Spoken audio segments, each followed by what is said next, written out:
Meus irmãos, a paz do Senhor, estamos aqui com muita alegria, com muito prazer, dando início a esse segundo trimestre da Escola Bíblica Dominical neste ano de 2020. Infelizmente, com todos esses acontecimentos aos quais o mundo está passando por ele nessa época, esse período de pandemia, nós estamos então aqui com esse projeto novo, com esse projeto diferente, né? Gravando as nossas lições, gravando as nossas aulas e postando nas nossas redes, nos nossos canais. Então, desde já, que Deus venha abençoar a cada um de nós neste trimestre, que a palavra dele venha, alcançar os nossos corações, venha estar fazendo efeito uma vez mais em nossas vidas. Nós estaremos estudando neste trimestre, o livro de Salmos, um livro fantástico, lições extraordinárias para as nossas vidas. E neste momento eu te convido a curvar a sua cabeça para que possamos então dar início de forma oficial nesse segundo trimestre deste ano, fazendo uma oração e pedindo que Deus venha estar fazendo a vontade dele nas nossas vidas. Oremos ao Senhor. Deus querido, Pai amado, nós te bendizemos pela tua graça, pelo teu amor.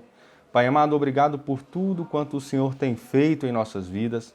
Pai amado, que a tua misericórdia venha sobre nós uma vez mais, ministra aos nossos corações. Fale, Senhor amado, aos nossos corações aquilo ao qual o Senhor tem por objetivo através destas lições que estaremos estudando no decorrer deste trimestre.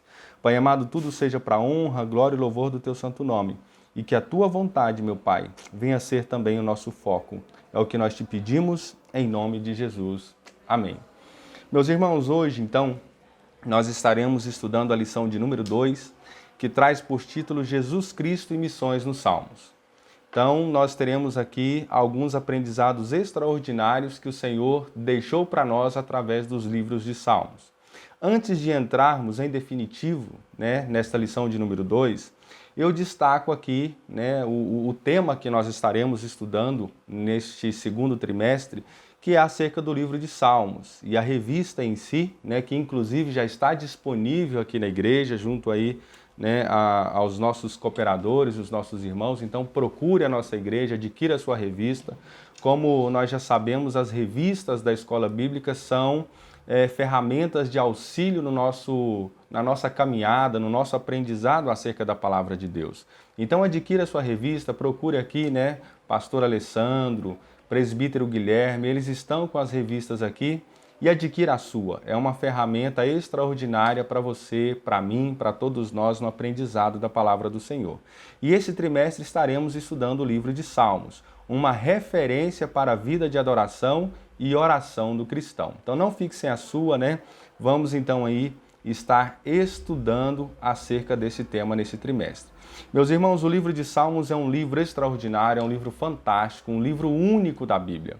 Como alguns outros, ele é um dos livros poéticos e ele traz uma riqueza de assuntos, uma abordagem extraordinária acerca daquilo que Deus deixou revelado para nós. Então, nós precisamos entender a essência dos Salmos. Às vezes lemos os Salmos, às vezes memorizamos alguns versos de Salmos e acabamos falar por falar e não entendemos a essência da maioria das vezes do que realmente o salmista está nos ensinando. Mas nesse trimestre nós vamos entrar justamente nesses detalhes, justamente nesse mérito. Nós vamos entender de fato o que é o livro de Salmos. E eu já deixo aqui uma pequena introdução que teria sido feito na lição de número 1 acerca do que é o livro de Salmos. O livro de Salmos, na verdade, ele não é uma carta, não é uma epístola, não é um evangelho. Salmos, ele é um inário. Salmos, ele é um livro que traz diversas canções, poesias para se adorar e se achegar até Deus. Inclusive, nos encontros dos judeus naquele tempo, ali do Antigo Testamento, da Lei Mosaica, e muitos ainda o fazem até hoje, esse livro de Salmos é usado como um inário, como se fosse a nossa harpa cristã que nós usamos para louvar e bendizer o nome do Senhor. Então os Salmos, esses 150 Salmos que nós temos aqui, na verdade são canções, são poesias que nos fazem chegar até Deus através dessa linguagem poética. Amém?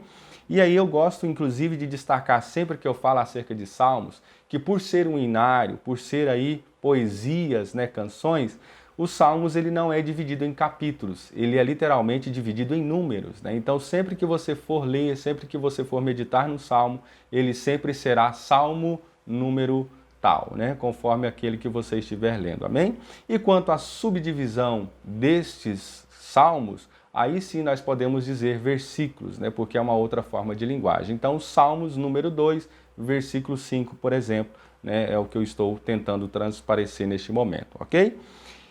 No domingo passado, deu-se então de forma oficial a abertura desse trimestre. Nós não tivemos aqui na nossa igreja nenhuma gravação, nenhum encontro referente a essa primeira lição, né? Então procure aí no nosso canal do YouTube da nossa sede, que inclusive nós temos lá o nosso Bispo Oídes ministrando essa primeira aula deste primeiro trimestre. Então não fique, né, sem ver, sem assistir esse vídeo, sem entender essa primeira lição, porque aí a gente vem na sequência, amém? Então agora, entrando de forma definitiva nessa lição de número 2, hoje nós vamos então dar continuidade ou dar sequência no estudo aí do livro de Salmos. Hoje na lição de número 2, como eu já disse, nós estaremos estudando sobre o tema Jesus Cristo e missões nos Salmos. Este tema é um tema de extrema relevância para nós também, porque aqui nós vamos ver que desde o Antigo Testamento, desde antes da existência de Cristo, até mesmo os hinários, até mesmo as poesias daquele povo de Deus já anunciava acerca da vinda de Cristo, acerca da vinda do Messias. E hoje então nós vamos ver essas particularidades neste hinário, nesse livro de Salmos. Nós vamos então ver aqui acerca de Jesus e acerca de missões, que é a verdadeira identidade que o cristão deve desenvolver, deve ter nos dias em que nós vivemos. Para dar continuidade aqui, nós vamos estar lendo o texto áureo, que está lá em Salmos, número 22, versículo 1, que nos diz: Deus meu, por que me desamparaste? Por que te alongas das palavras do meu bramido e não me auxilias? Então esse é o nosso texto áureo. Em seguida nós temos a verdade aplicada que nos diz: os Salmos também testificam acerca de Jesus Cristo, sua obra e o plano divino de alcançar os povos para que todos o adorem. Os objetivos da lição são 3. O primeiro é compreender as mensagens proféticas sobre o Messias, inclusive o tópico 1, né, com suas subdivisões, vem falando especificamente acerca desse contexto. O objetivo de número 2 é apresentar o sofrimento do Messias. Itens 2 e seus subitens também da lição vem falando acerca desse objetivo. E o terceiro objetivo, que também está sendo, né, relatado lá no item 3 e suas subdivisões, é destacar a missão dada por Cristo ao seu povo. Então são esses os 3 objetivos que nós temos nessa lição de número 2. Compreender isso de acordo com Salmos, né? Compreender as mensagens proféticas sobre o Messias, apresentar, né, o sofrimento do Messias de uma forma profética, de uma forma anunciada, e destacar a missão dada por Cristo ao seu povo. Os textos aos quais Deus deu, né, de referência para o autor desta lição, inclusive esse autor, né, pastor Adriel Gonçalves do Nascimento, né, homem, instrumento de Deus, pessoa a qual Deus está usando para comentar nesse trimestre, Deus deu a ele, né, por base os Salmos número 2, dos versos 1 ao 3, Salmos 22, verso 27 e Salmos 110, verso 1. Diz assim estes Salmos. Salmos número 2, dos versos 1 ao 3. Por que se amotinam as gentes e os povos imaginam coisas vãs? Os reis da terra se levantam e os príncipes juntos se mancomunam contra o Senhor e contra o seu ungido, dizendo: rompamos as suas ataduras e sacudamos de nós as suas cordas. Salmos 22, verso 27. Todos os limites da terra se lembrarão e se converterão ao Senhor, e todas as gerações das nações adorarão perante a tua face. Salmos 22, verso 27. Todos os limites da terra se lembrarão e se converterão ao Senhor, e todas as gerações das nações adorarão perante a tua face. E Salmo 110, verso 1 diz: disse o Senhor ao meu Senhor: assenta-te à minha mão direita, até que ponha os teus inimigos por escabelo dos teus pés. Amém? Então nós entramos de forma definitiva nessa lição de número 2. temos aí, né, mais uma vez, a observação de que estamos estudando nesse segundo trimestre acerca do livro de Salmos. Nessa introdução, nós começamos, né, de uma forma definitiva essa abordagem desse tema, destacando aqui algumas mensagens acerca de Cristo que os Salmos nos apresentam. E quais são as mensagens que os salmistas nos apresentam acerca de Cristo? É uma mensagem profética, então através das profecias, através daquilo, né, que Deus estava revelando a esses salmistas, vem as profecias falando acerca daquele que haveria de vir, acerca do Messias que viria para salvar e para mudar a história de toda a humanidade. Porque todos nós somos sabedores que desde a antiguidade, desde o Jardim do Éden, o homem perdeu o seu elo de se relacionar, o seu elo de ligação, as suas possibilidades de se relacionar verdadeiramente com Deus. Então, de uma forma profética, os salmistas também começam a anunciar, e tem eles, né, não só a honra e o privilégio, mas também o dever de anunciar de forma profética acerca da vinda do Messias. Além disso, os salmistas também mostram e profetizam também, mostrando para nós que esse Messias, que esse ungido do Senhor, que aquele que haveria de vir para salvar a humanidade, passaria por muito sofrimento. Além disso, mostra também o triunfo desse Cristo e nos traz também a revelação aí através das profecias de forma de nos deixar a entender e compreender qual era o propósito de Deus para todas as nações.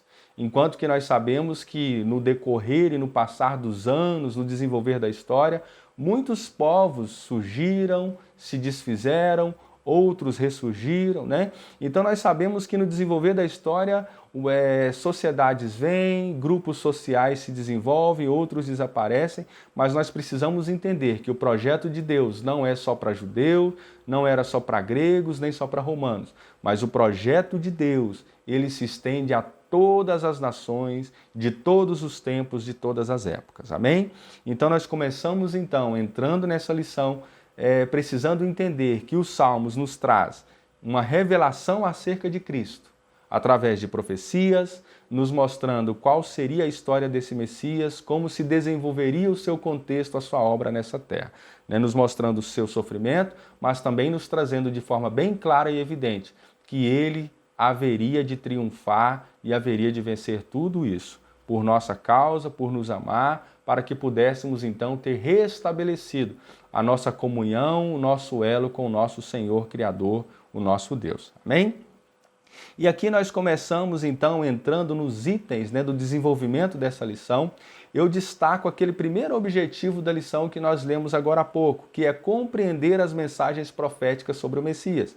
E como eu disse, todo item 1 com seus subitens, eles vêm tratando justamente acerca disso, de como nós precisamos absorver, compreender as mensagens proféticas sobre o Messias. Ou seja, o que de fato está sendo revelado acerca do Messias nos Salmos.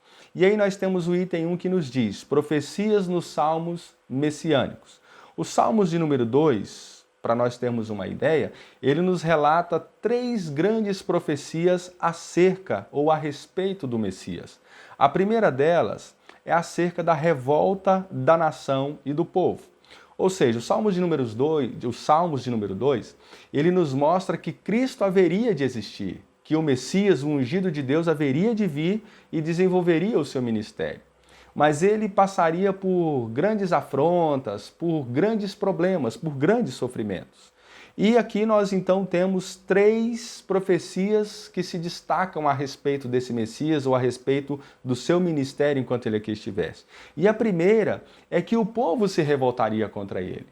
O povo não entenderia, o povo não conseguiria absorver aquele projeto que ele estava por desenvolver e então o povo se revoltaria contra ele.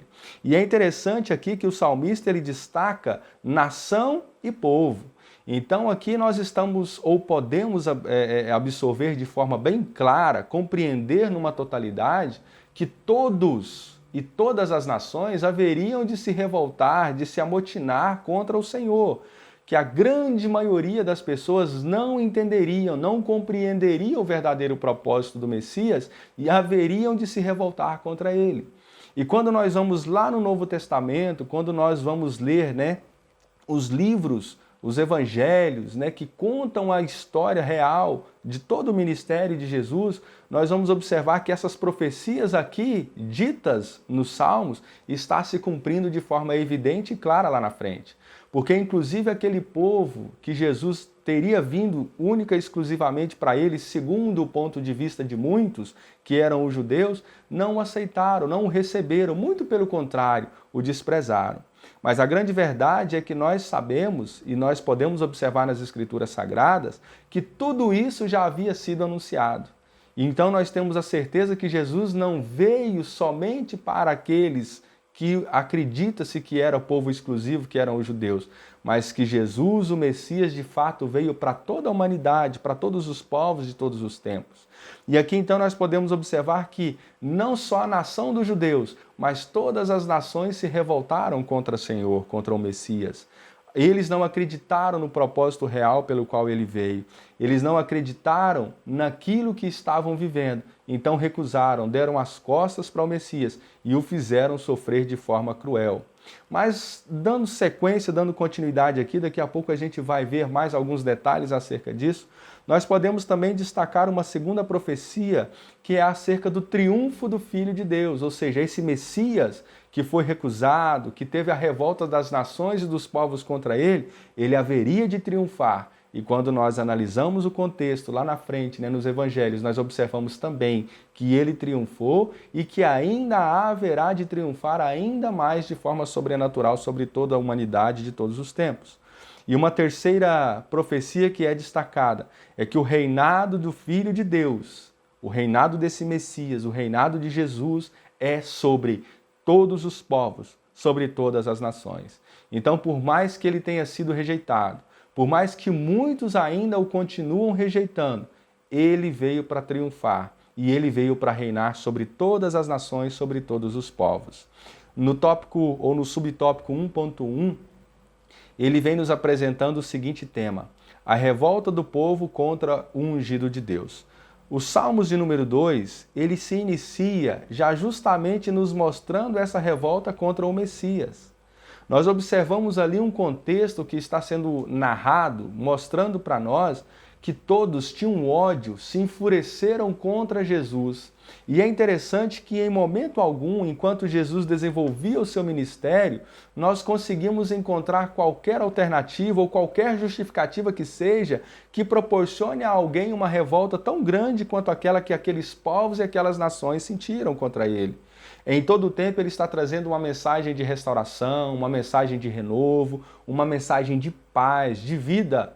Mas o inimigo é tão árduo no seu trabalhar que colocaram no coração daqueles que não ouviam a palavra do Senhor um ódio tão grande, e esses se permitiam ser contaminados, contagiados pelo mal, e começaram então a desenvolver uma revolta, um ódio contra aquele que vinha para trazer paz.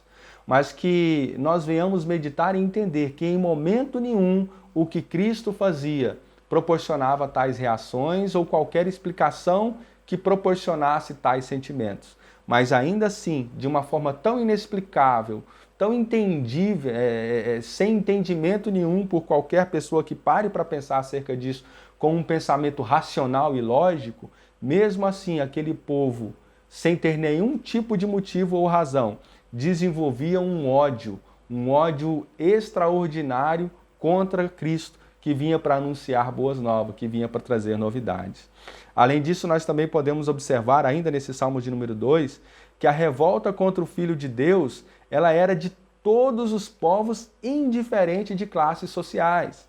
Talvez a gente encontrasse um pequeno argumento que aqueles que ocupavam as classes altas, aqueles que eram, os mandantes da sociedade, tivessem uma suposta justificativa de ter uma certa ressalva, um certo ódio desse Messias, desse Senhor, porque ele vinha trazendo novas ideologias, que ele vinha trazendo novas revelações e de repente ele podia mudar o contexto social e de repente ameaçar o poder que esses desenvolviam sobre aquela sociedade. Mas a grande verdade é que quando nós observamos todo o contexto, conforme nos é revelado, inclusive desde antes das profecias, como estamos estudando aqui em Salmos, e depois quando nós vamos analisar no contexto mesmo, no desenvolvimento da história lá nos Evangelhos, nós observamos que não foram só os poderosos da sociedade, mas todas as classes sociais se uniram em um sentimento de ódio e de contradizer aquilo que o Messias estava ensinando. Então, mais uma vez, nós observamos que era um ódio sobrenatural, que vinha muito além da questão natural da humanidade. Era algo realmente que vinha, que sobrevinha do mundo espiritual. E ainda hoje nós precisamos observar acerca dessas questões. Nós não podemos nos deixar ser levados, por alguns pensamentos, por algumas ideologias, mas nós precisamos ter um elo, um contato espiritual com Deus, uma vivência espiritual, para que consigamos então entender qual é o verdadeiro projeto de Deus para nós e não nos deixar ser levados por sentimentos vãos, por sentimentos sociais inexplicáveis, por sentimentos maus, que é o que mais assola e contrapõe aí na nossa sociedade. Além disso, nós também observamos que Cristo enfrentaria uma forte oposição.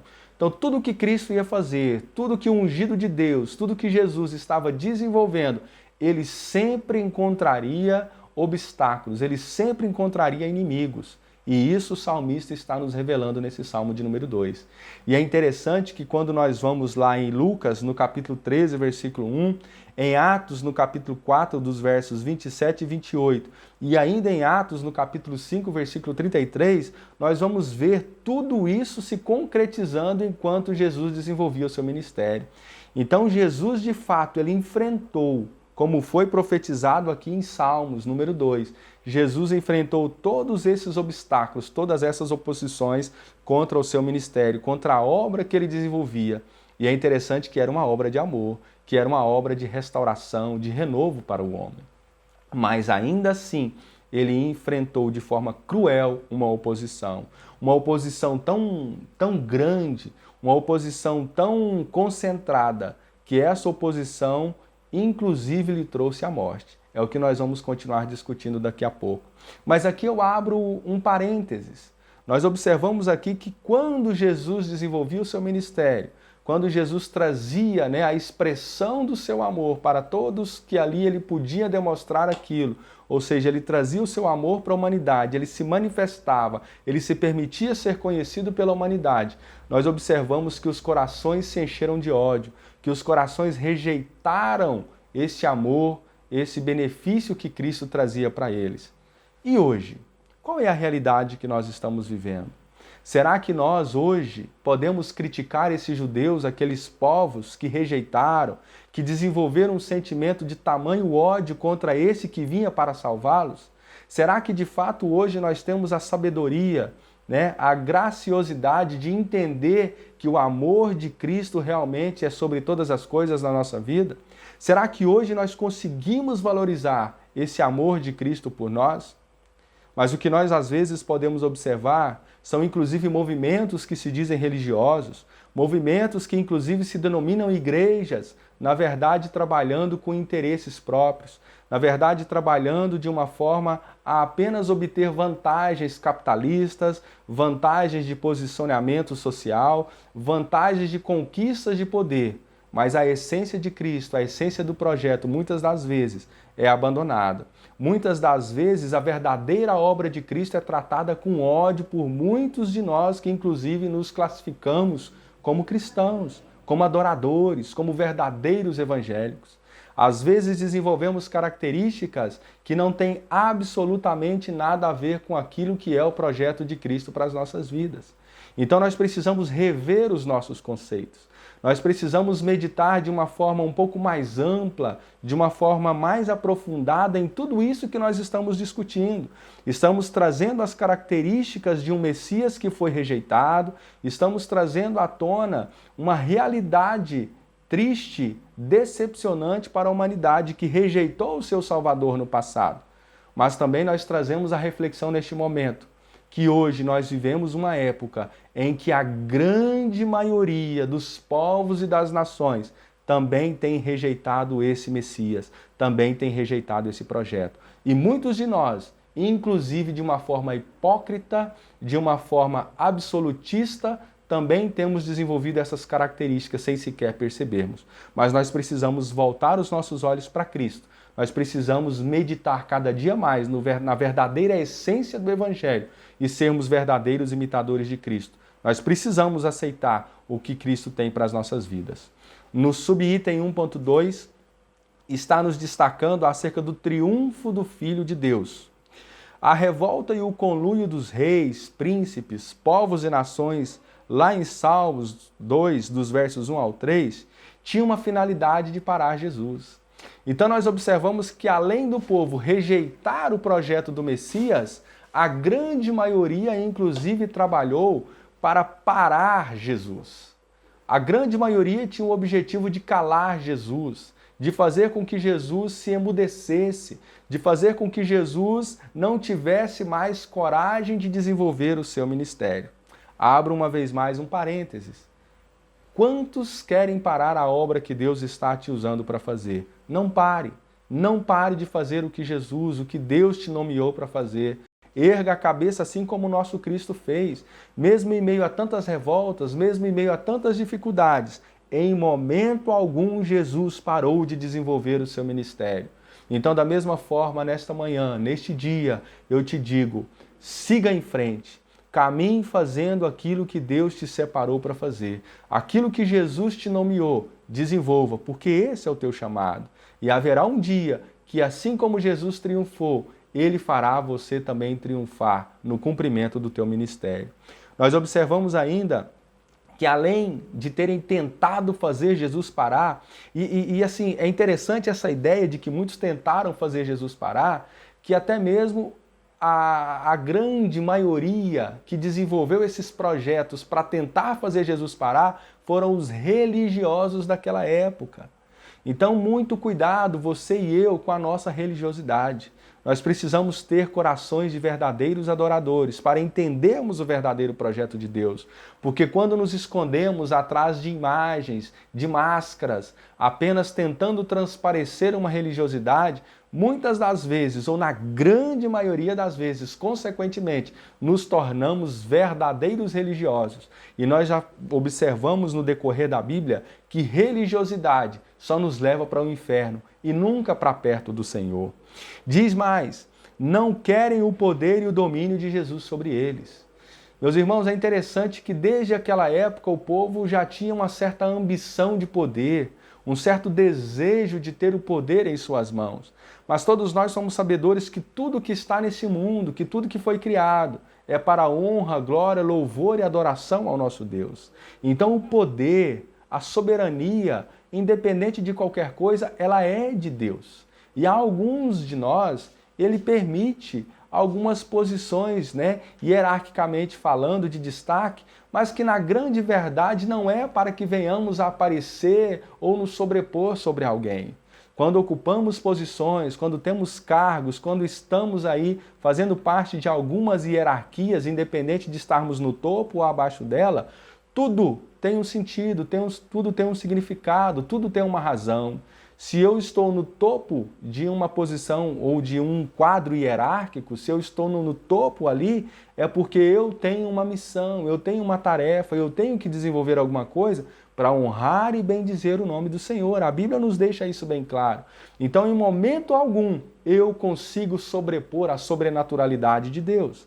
Então, nós temos que entender que o domínio de todas as coisas é do Senhor.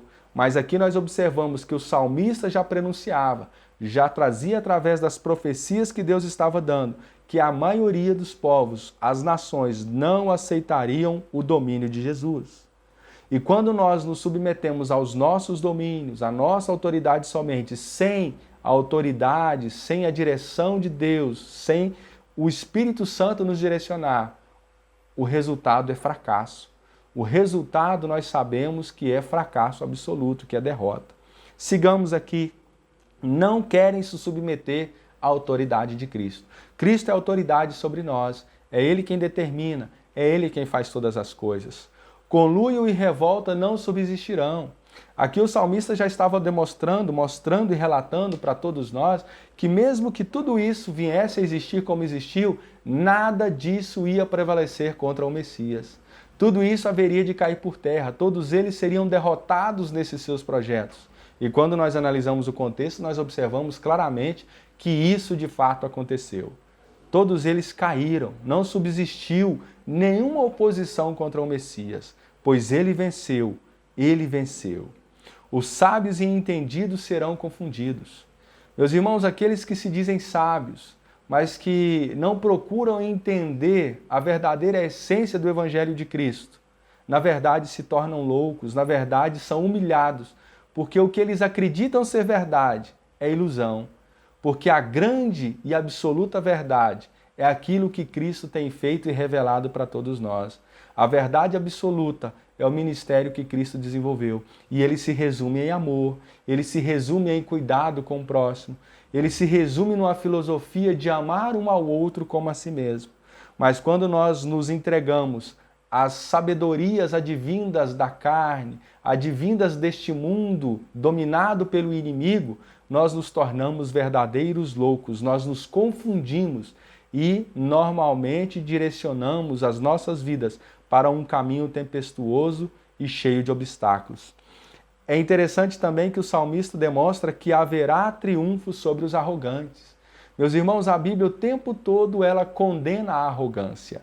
E aquilo que esse povo estava desenvolvendo eram atitudes arrogantes, eram atitudes de rejeição, eram atitudes de condenação, e tudo isso oriundos de uma arrogância, de uma prepotência, de um sentimento de superioridade, de um sentimento de saberem, de dominarem toda a verdade de forma absoluta. Ei, aprenda uma coisa, nada do que nós imaginamos, nada do que nós conhecemos é absoluto, pois a cada dia de nossas vidas nós temos revelações, nós descobrimos coisas novas.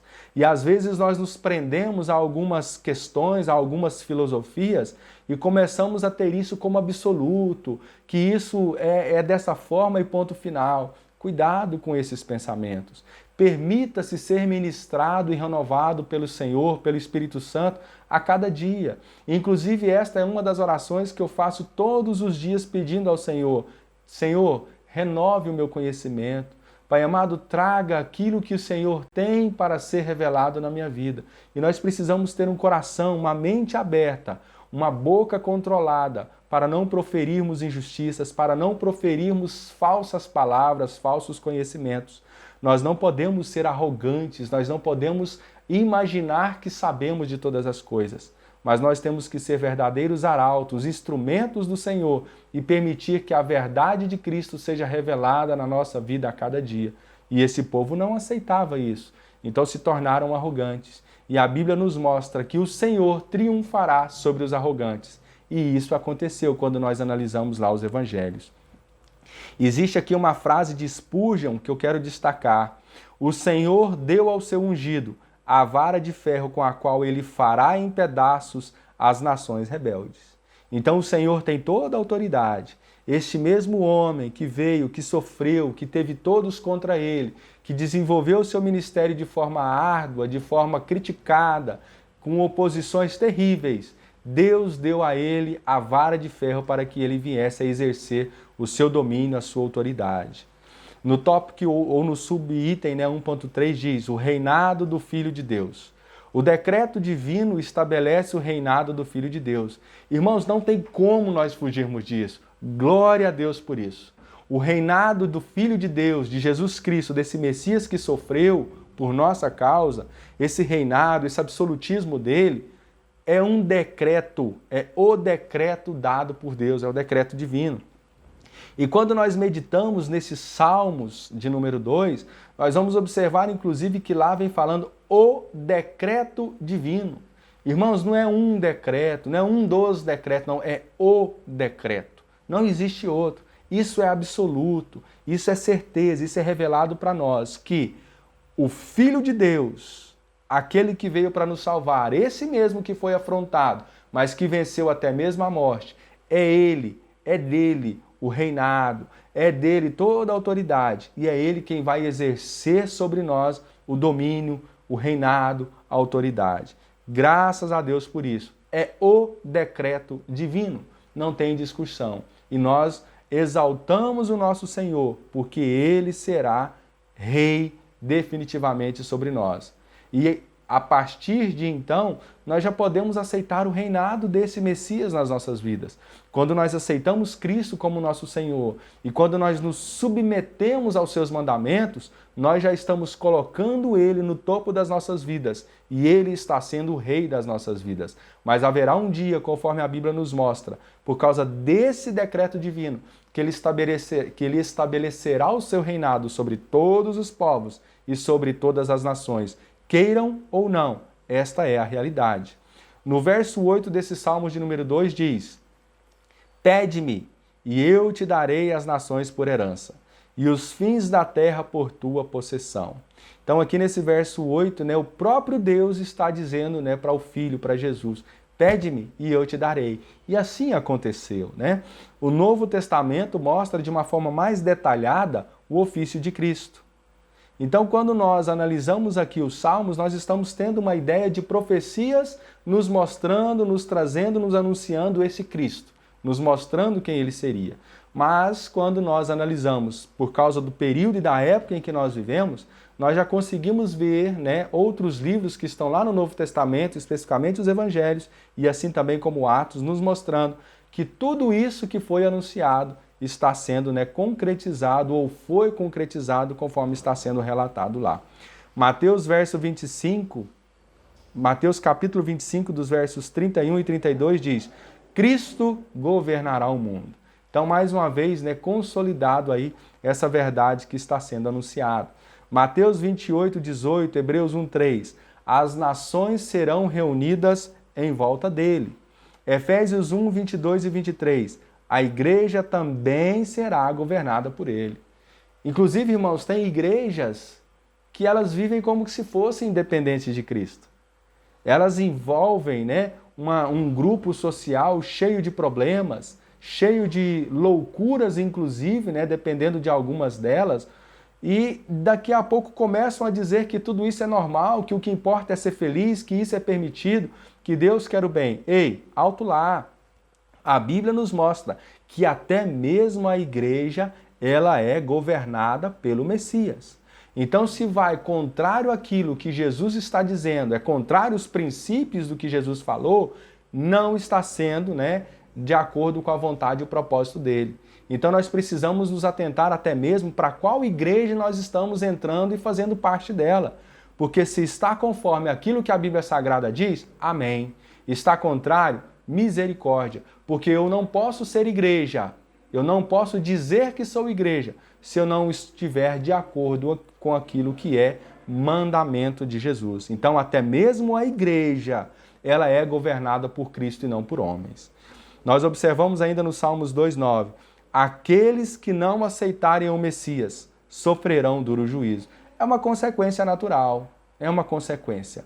Porque nós já sabemos, conforme nós meditamos aqui, e comentamos agora há pouco, que há o decreto divino nos dizendo que o reinado aqui é do Messias. Então, se nós não aceitamos, é juízo, é sofrimento, é consequência terrível para todos nós. Iniciamos agora o objetivo de número 2, que é apresentar o sofrimento do Messias, que são os tópicos 2, que é o tópico 2 e os seus subtópicos, os itens desse tópico. Aqui já vem nos mostrando acerca do sofrimento do Messias. O Salmos 22 nos mostra o sofrimento desse ungido. Quando você lê lá os Salmos, você vai perceber, numa linguagem poética, nos trazendo, nos mostrando acerca aí do sofrimento que esse Messias passou. E é interessante nós lembrarmos, e nós precisamos fazer isso sempre, que este sofrimento foi por amor a nós. Que Jesus, ele sofreu porque nos ama, para demonstrar a nós o teu amor. E eu começo aqui, ou dou continuidade, no item 2.1, falando acerca da sujeição e do abandono. Meus irmãos, um dos piores sofrimentos que um homem, que uma mulher, que um ser humano pode sofrer, ou alguns dos piores sofrimentos, é a sujeição e o abandono. Vamos ver como foi a história de Cristo. Cristo se sujeitou aos piores sofrimentos. Meus irmãos, quando nós analisamos ali o contexto, a história de Cristo, que é narrada ali nos evangelhos, nós observamos que ele sofreu de uma forma enorme, gigantesca. Foram sofrimentos que Eu, em particular, te digo, eu não conseguiria suportar tamanhas dores. Mas ele suportou tudo isso por nós. Ele suportou aqueles sofrimentos na própria carne, teve o seu sangue derramado. A Bíblia nos mostra e nos revela que a carne dele foi triturada e ele se sujeitou a tudo isso por amor a nós. Mas eu costumo dizer, e não está sendo destacado aqui, mas essa é uma linha de raciocínio que eu, André, em particular, tenho. Eu costumo dizer que, para mim, o maior sofrimento de Cristo, ele foi além do sofrimento carnal.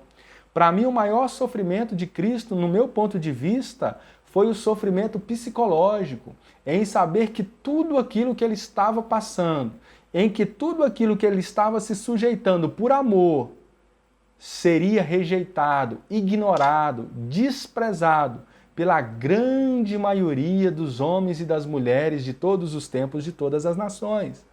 Então, quando nós somos traídos, quando nós passamos por situações onde desenvolvemos algumas ações, onde fazemos algumas coisas e já sabemos que aquilo vai ser rejeitado, a dor é enorme.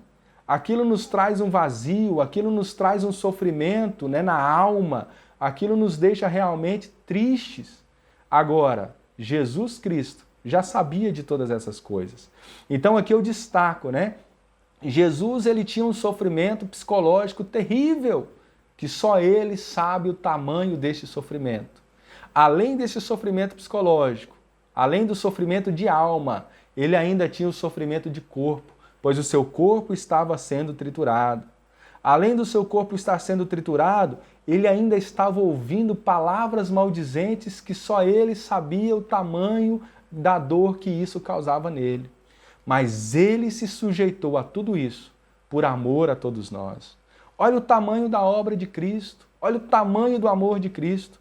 E muitas das vezes nós falamos do amor de Cristo, amor de Cristo, amor de Cristo.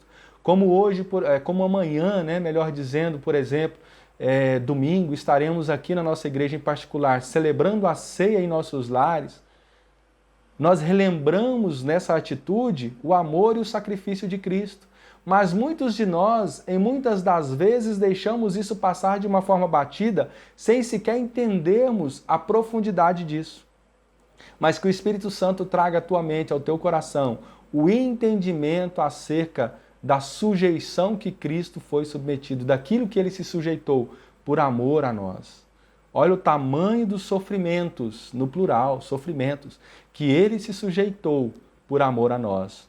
Ainda mais, outro, né, sentimento foi o abandono. Jesus foi abandonado. E é interessante que quando nós analisamos o Salmo 22, no seu primeiro verso, e lá em Mateus capítulo 27, no versículo 46, a Bíblia nos relata, nessas duas referências que eu citei aqui, que ele se sente abandonado.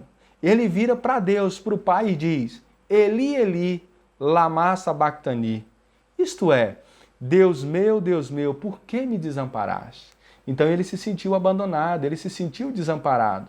Mas ainda assim, ele se sujeitou a tudo isso. Ainda assim, ele aceitou o abandono para que o amor dele fosse manifesto, para que o projeto dele, por nos amar, fosse cumprido.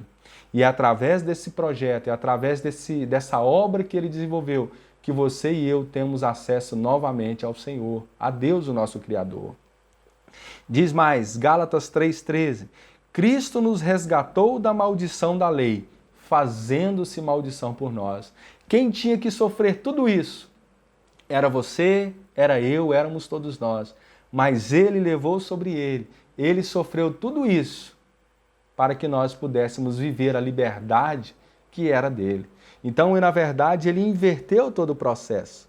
Ele pegou para si a nossa culpa, viveu a nossa culpa, viveu os nossos castigos, para que nós pudéssemos viver e possamos viver a liberdade, a vida que era dele.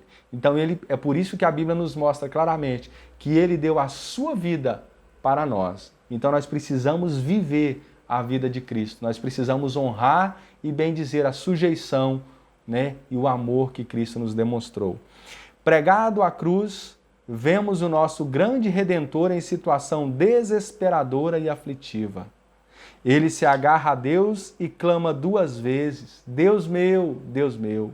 Então nós observamos que Jesus, ele chegou inclusive a um nível de desespero. Ele chegou em um momento crucial que quase que ele não consegue suportar. Mas por causa do amor, por causa daquilo que ele tinha de propósito, essa foi a grande força, essa foi a grande motivação que o levou a superar e a vencer tudo isso. Item 2.2, zombaria e desprezo. No Salmos 22, ainda meditando no Salmos 22, no verso 6, diz: Mas eu sou verme e não homem, opróbrio dos homens e desprezado do povo. Jesus nos mostra aqui, inclusive, que além de sentir aquilo que o povo estava demonstrando para ele, aquilo que as nações estavam demonstrando para ele, ele nos mostra que ele mesmo já tinha se esvaziado de si. Ele se esvaziou de si, ele deixou de lado todos os seus conceitos, todas as suas essências no sentido de ser homem, de ser um ser humano. Mas ele deixou prevalecer sobre ele o ser o Messias, o ser o Senhor, o ser o Salvador de todo o povo. Porque se fosse você e eu, olhando como homens e como mulheres, nós em momento algum abriríamos mão do nosso eu. Está aí mais uma grande lição que o Senhor nos ensina. Muitas das vezes, ou na grande maioria das vezes, nós precisamos abrir mão de nós mesmos para entendermos o projeto e vivermos o projeto do Senhor na nossa vida. Nós precisamos amar como Cristo nos amou. Nós precisamos viver como Cristo viveu. E na maioria das vezes nos preocupamos com as coisas deste mundo, com a vaidade, nos preocupamos em nos estabelecer, em realizarmos os sonhos terrenos e esquecemos aquilo que o mundo espiritual está nos ensinando.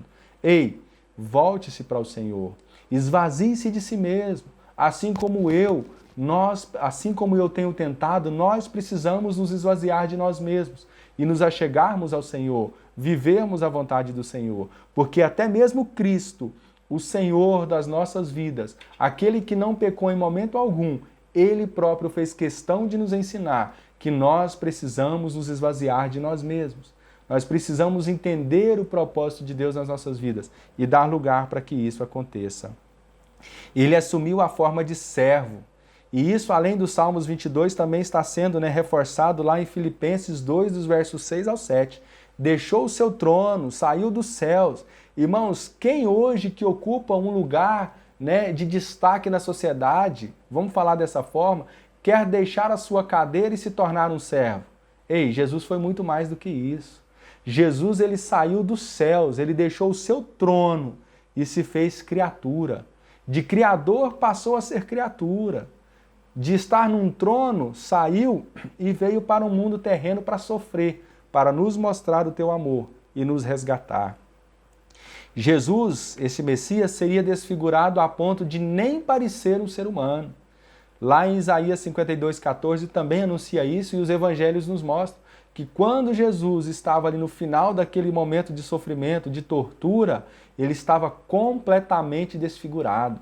E nós subentendemos que ele nem sequer tinha a aparência de um ser humano. De tamanha foi, de tão cruel foi o sofrimento que ele se submeteu por nós. Ridicularizado pelos homens. Marcos 10, do 33 ao 37, Lucas 23, 39 nos mostra. Ele foi ridicularizado. Irmãos, além de ser humilhado, além de deixar o seu trono, além de criador se fazendo criatura, as criaturas ainda o ridicularizou, mesmo ele estando fazendo tudo isso por nós. Dionísio afirma, verme, assim calcado sob os pés, pisoteado, maltratado, esbofeteado, cuspido, escarnecido e atormentado, de modo a aparecer mais como verme que homem. Então Jesus chegou num nível tão grande de sofrimento, de consequências físicas tão absurdas, que ele nem sequer parecia um ser humano. Completamente desfigurado, completamente destruído. Ele não tinha a aparência de homem, mas se sujeitou a isso, viveu tudo isso, por amor a mim, por amor a você. No item 2.3, o sofrimento não lhe impediu de cumprir a missão. Mesmo sofrendo tudo isso, mesmo chegando a um nível tão absurdo, Lá no verso 22 desse Salmo 22, logo no início já nos traz uma declaração pública de alguém que não deixará de anunciar e louvar o nome de Deus. Então lá mesmo estando nessa situação, ele nos mostra que ele está louvando e bendizendo o nome de Deus. Independente da situação que você e eu viermos a viver ou estejamos vivendo, nós precisamos exaltar e declarar o nome de Deus. Porque Jesus, sofrendo tanto, desfigurado, ainda assim não abriu mão de demonstrar o amor de Deus. O sofrimento, o desprezo, as afrontas não conseguiram impedir Jesus Cristo de cumprir sua missão. O sofrimento não triunfará sobre o louvor e a anunciação. Meus irmãos, o sofrimento, as penas duras que sofremos por causa do Evangelho não podem ser obstáculos, não podem prevalecer na nossa vida. Nós precisamos anunciar o amor de Cristo, a salvação, a redenção do homem. Nós precisamos dar valor ao que Cristo veio fazer. Então que o Senhor, que o Espírito Santo fortaleça em nós, traga em nós a essência, a sabedoria, o comprometimento, a força de nos capacitar para pregarmos o Evangelho, de mostrarmos quem é o Senhor em nossas vidas. Às vezes vemos imagens nos nossos dias atuais de missionários que estão a levar o Evangelho pelo mundo e muitos desses são colocados, de frente com a morte, são ali colocados numa situação de negar o Evangelho para viverem ou, se continuarem com aquela ideologia, serem assassinados de forma cruel e brutal. E aí, às vezes, alguns de nós falamos que são loucos porque alguns deles não abrem mão do Evangelho e são de fato assassinados, enquanto outros de nós nos alegramos com aquilo porque se tornaram mártires. Mas ei, qual é a verdadeira essência do Evangelho de Cristo em nossas vidas? Às vezes nós não conseguimos abrir mão nem mesmo de um programa de televisão que entristece o Senhor. Às vezes nós não conseguimos abrir mão de um relacionamento torpe, que nos distancia do Senhor.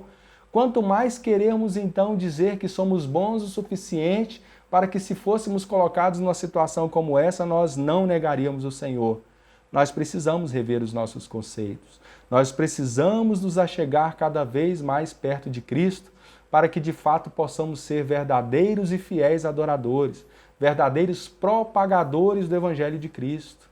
Nós precisamos deixar de negar Jesus por coisas tão vãs, tão fúteis, como as que temos feito no nosso dia a dia. Poderíamos citar inúmeras, mas eu sei que o Espírito Santo traz ao teu coração agora algumas dessas situações, alguns desses motivos que têm nos afastado do Senhor. Ainda que haja zombadores e escarnecedores, contudo também há santificados e irmãos. Já caminhando para o final dessa reflexão, nós entramos no terceiro objetivo, que é destacar a missão dada por Cristo ao seu povo. E aí nós discutimos o tópico 3 e os seus itens. Esse tópico 3, ele traz por tema o sacerdócio real e os salmos missionários.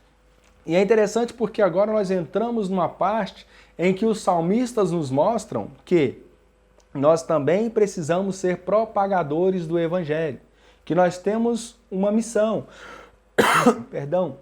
E essa missão é fazermos com que a palavra do Senhor, com que o Evangelho do Messias ele seja propagado. Então nós fomos criados para sermos adoradores e verdadeiros missionários. E nós vamos entender um pouco mais acerca disso. O Salmo 67, o 110 e o 117 destacam alguns pontos. E dentre eles, nós vamos ver a seguir, nos itens 1, 3.1, 3.2 e 3.3. Então aqui, com base nesses três salmos, nós vamos destacar alguns pontos que nos mostram claramente que nós precisamos ser missionários, propagadores desse evangelho. O 3.1, sacerdócio da ordem de Melquisedeque. O Salmo 110, verso 4, nos fala acerca de Melquisedeque.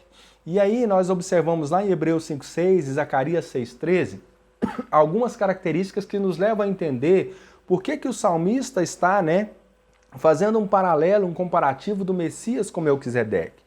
Aqui, na verdade, a grande ideia que está sendo revelada para nós, através dessas comparações que a própria Bíblia, o salmista faz, e essas outras referências que eu citei, é que Jesus, ele haveria de ser o sacerdote, que ele haveria de ser o Senhor, que ele não teria ninguém, ou que não haveria ninguém que viesse a ser maior que ele, ou que viesse a ser, né, o seu sucessor. Mas que a grande verdade é que ele é um sacerdote imutável, que ele é incorruptível, que ele não tem pecado, que ele é incomparável e que ele é eterno. E nós podemos observar ainda mais isso, né, sendo complementado e consolidado lá em Hebreus capítulo 4, versículo 15. Então, quando nós observamos aí falando de Melquisedeque, né, fazendo esse paralelo, esse comparativo, está nos trazendo a ideia que o Messias, que esse Senhor, né, o ungido de Deus, ele era imutável, sacerdote, conforme eu disse aqui, né, agora mesmo. Em Atos, capítulo 1, dos versos 9 a 11, nos mostra que ele sofreu tentações, mas não pecou. E tendo cumprido a sua obra, foi recebido em cima no céu. Ei, nós não estamos falando de um homem qualquer. Nós estamos falando, a Bíblia está nos dizendo para anunciar, para pregar, para falar, para trazer as boas novas de um que se fez homem, que veio e que venceu tudo, inclusive a morte. E é interessante que, conforme nós observamos, ele se sujeitou a um sofrimento que eu duvido que outro ser humano consiga suportar, além desse sofrimento, né, carnal, um sofrimento psicológico, aquele sofrimento da alma, conforme nós citamos agora há pouco. Mas é interessante que, além de tudo isso, além de vencer esses momentos, no terceiro dia após a sua morte, ele ressuscitou. Então ele venceu tudo, ele venceu as tentações, ele venceu o sofrimento e ele venceu a morte. E aqui em Atos 1, de 9 a 11, nos mostra que ele foi recebido nos céus. Então esse Senhor, esse Messias, o ungido de Deus, hoje, ele está nos céus junto de Deus. É ele, é acerca dele, é a palavra dele, é o evangelho dele, é os ensinamentos dele que a Bíblia nos mostra que nós precisamos ensinar. Então, de forma, é um ensinamento, de forma é uma missão que nos é dada, uma missão graciosa de falarmos, de trazer as boas novas de um que de fato venceu todas as coisas e que não há nenhum outro acima dele. Então nós temos que entender quem é o Messias, quem é o Senhor que nós servimos, quem é esse que nós precisamos anunciar. O tópico, ou item 3.2 nos diz os salmos missionários. Os salmos 67 e o 117 nos mostra, né, que nós devemos ter um dever, que nós temos um dever missionário. Então esses dois salmos estabelecem um dever missionário para nós. Então nós precisamos entender que nós temos um dever. A grande verdade é que sempre que eu tenho oportunidade, eu gosto de compartilhar, né, ou eu faço questão de compartilhar, que nós, todos os seres humanos, independente do chamado que Deus deu para nós, independente dos ministérios, cada um de nós, independente desses ministérios, temos duas missões. Primeira, louvar e bendizer o nome do Senhor. Segundo, sermos verdadeiros missionários. E automaticamente e consequentemente, nós desenvolvemos essas duas missões de uma forma simples e natural, até mesmo no nosso estilo de vida. Então o nosso estilo de vida já começa nos proporcionando ser adoradores e ao mesmo tempo verdadeiros missionários. E aí nós vamos desenvolvendo outras ações, outras atitudes que nos proporcionam adorar e que nos proporciona sermos missionários. Mas nós precisamos nos lembrar disso sempre. Ei, não se esqueça, nós somos adoradores, nós somos missionários, missionárias do Evangelho de Cristo enquanto aqui estivermos. Somos nós os anunciadores dessas boas novas. Salmo 67, no verso 2 e no verso 1 do Salmo 117. O propósito de Deus é abençoar todas as nações. Ei, você e eu não temos que escolher para quem nós vamos anunciar o Evangelho, para quem nós vamos pregar, porque é para todo mundo, é para todas as nações. Então, se eu tenho a oportunidade de pregar para um brasileiro, de ser missionário, né, para um africano, de ser um missionário para um que compõe aí algum país da Europa, seja qual for a nação, qual for a identidade, todos têm que ouvir o Evangelho de Cristo, porque Ele é o Deus de todas as nações, de todos os povos, de todos os tempos. Então nós temos que anunciá-lo, nós temos que mostrar que Ele abençoa, que Ele é Senhor, que Ele é Deus de todas as nações, de todos os povos. Nós somos abençoados para que a vontade de Deus e a sua salvação também sejam conhecidas por todas as nações.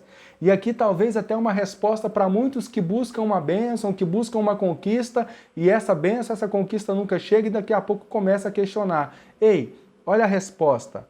Nós somos abençoados não somente para benfeitorias nossas ou para benefício nosso, mas a grande maioria, as coisas que Deus nos dá, as bênçãos que Deus derrama sobre nós, é para que outros também sejam alcançados através do nosso Senhor. O feito que Ele faz na minha vida é para bendizê-lo, é para exaltar o nome dEle, é para que as boas novas dEle também sejam anunciadas a outros povos e nações. Então, todas as vezes que você receber algo do Senhor, testemunhe, mostre que foi o Senhor quem te deu, coloque Deus no topo da sua vida. E isso vai ser de grande valia para que o teu projeto de missionário ele venha se desenvolver, né, de forma que o Evangelho, o propósito de Deus chegue a outras pessoas também. Item, né, 3.3, que todos os povos louvem ao Senhor. Ainda o Salmo 117 nos mostra que o menor de todos, contudo, é um chamado universal. Todas as nações, todos os povos. Então, olha só, por mais que nós nos sintamos pequenos, por mais que nós sejamos realmente pequenos, por mais que você e eu sejamos o menor da casa, mas o Senhor tem um chamado para todos nós. E essa questão, né, de tamanho, de proporção, ei, é Deus quem determina, é Deus quem justifica isso. Às vezes você se julga pequeno, às vezes você se julga grande, às vezes você se julga sem importância, ou às vezes você se julga muito importante. Ei, esquece isso. Quem determina, quem avalia essas coisas é Deus, o nosso Senhor. E o que vai determinar o conceito de Deus, de Jesus sobre nós, é como nós desenvolvemos o chamado que Ele tem para nós. Como você e eu fazemos aquilo que Deus determinou que fizéssemos. É isso que determina o nosso tamanho. Então, independente do que você pensa de você, independente do que você acha a seu respeito, mesmo que você se considere o menor da casa, o Senhor tem algo grande a fazer através da sua vida, porque o chamado é para todos e Ele quer alcançar todas as nações. Benignidade e verdade, ou misericórdia e fidelidade. A ênfase recai sobre o caráter de Deus e não nos seus feitos. Deus, Ele não existe para ser adorado pelo que Ele faz. Deus, Ele existe e nós temos que ter essa ideia, essa concepção bem definida em nós, que nós precisamos, né, entender claramente que Deus existe para ser adorado simplesmente pelo fato de Ele ser e não porque Ele faz ou deixa de fazer. Às vezes, quando as coisas vão ruins, às vezes, quando aquilo que você e eu não queremos não acontece, quando não chega as coisas que tanto pedimos, começamos a nos distanciar, começamos a ignorar a existência de Deus. Ei, nós temos que entender que independente de qualquer coisa, Ele é Deus e sempre vai ser Deus. Então nós temos que adorá-lo porque Ele é Deus e não porque Ele é um Deus que faz isso ou que faz aquilo. Porque se nós fôssemos olhar isso, nos tornaríamos seres ambiciosos, seres que jamais conseguiríamos de fato valorizar quem é Deus nas nossas vidas. Mas que o Senhor, que o Espírito Santo coloque em nossos corações, que nós precisamos adorá-lo porque Ele é e não porque Ele faz. Deus é amor, Deus é fiel. Então nunca se esqueça disso. O que Deus prometeu, o que Deus falou, Ele sempre vai cumprir. E às vezes nós paramos, mas Deus não me falou nada, Deus não me prometeu nada, eu não recebi nenhuma profecia. Ou começamos a correr atrás de profecias para entender o projeto de Deus nas nossas vidas. Ei, preste atenção, Deus fala conosco em todos os tempos. Inclusive quando nós pegamos as Escrituras Sagradas, que é a Bíblia, e começamos a meditar nela. Quer ouvir a voz do Senhor para você? Medite na Bíblia. Quer ouvir profecias do Senhor na sua vida? Pegue a Bíblia, vai ler a Bíblia, peça o Espírito Santo para te dar discernimento do que você está lendo. E você vai ouvir e ver Deus falar contigo todos os dias de forma evidente e clara. Quais são as promessas de Deus para a sua vida? Você não precisa de profecias para entender quais são essas promessas. Basta você meditar na palavra de Deus que Ele vai te mostrar quais são as promessas dele para a tua vida. E Ele é amor, Ele é fidelidade para cumprir aquilo que Ele determinar na tua vida. E essa mesma palavra que Ele deixou para nós, nos deixa, a ordem de sermos missionários. Então, além de buscar aqui na Bíblia qual é o propósito de Deus para a tua vida no sentido de bênçãos, no sentido de benefícios para usufruto seu enquanto aqui estiver, lembre-se, um dos mandamentos, um dos propósitos de Deus para a sua vida e para a minha vida é que sejamos verdadeiros missionários em tempo integral de nossas vidas. Já concluindo, nós então absorvemos nesta lição de número 2, que nós precisamos sempre, louvar a Deus pelo seu amor e pela sua fidelidade. Independente da fase que eu viver, independente de eu pensar que poderia ser melhor ou pior, independente dos conceitos que eu tenho que louvar a Deus por causa do amor e da fidelidade dele. Cumpramos com fidelidade e no poder do Espírito Santo a missão de anunciarmos a salvação de Cristo. Amém? Que Deus possa abençoar a sua vida, que o Espírito Santo traga aos nossos corações, através dessa lição de número 2 deste trimestre, que nós precisamos lembrar sempre do amor, do sacrifício, do projeto que Cristo desenvolveu por nós.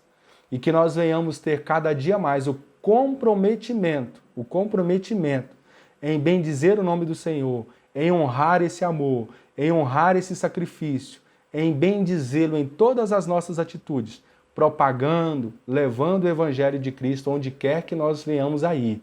O que quer que nós venhamos a fazer, que o Senhor seja exaltado, manifestado e pregado através das nossas vidas. Amém? Que Deus os abençoe. Eu quero finalizar esse período fazendo uma oração com você. Curve a tua cabeça.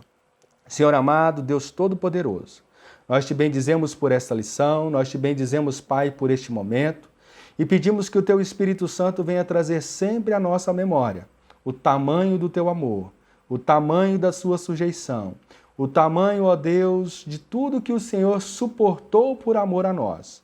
Pai amado, que o teu Espírito Santo traga a nós sempre a reverência a ti pelo que o Senhor é em nossas vidas.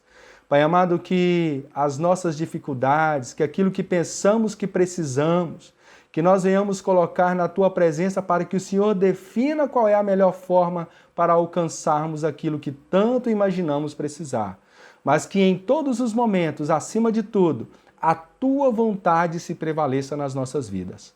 Pai amado, traga ao nosso coração, traga, Senhor, ao nosso dia a dia a postura, a atitude, a ação e a reação de pregar o teu evangelho, de mostrar o teu amor, de mostrar quem o Senhor é, para que todos aqueles aos quais nós convivermos ou alcançarmos saibam que o Senhor é o Deus que salva, o Deus que cura, o Deus que transforma, o Deus que rege toda a humanidade, o Deus que rege todo o universo, o Deus que nós devemos nos sujeitar e entendermos que é o Senhor quem cuida e desenvolve todas as coisas. Pai, muito obrigado pelo teu amor. Jesus Cristo, obrigado por se fazer tão miserável, tão sofrido, para que eu pudesse viver a tua vida. Muito obrigado. Espírito Santo, nos conduza para que possamos ser conforme o propósito de Deus nas nossas vidas. Nós te louvamos e bendizemos em nome de Jesus. Amém. Deus abençoe. Fiquem com Deus.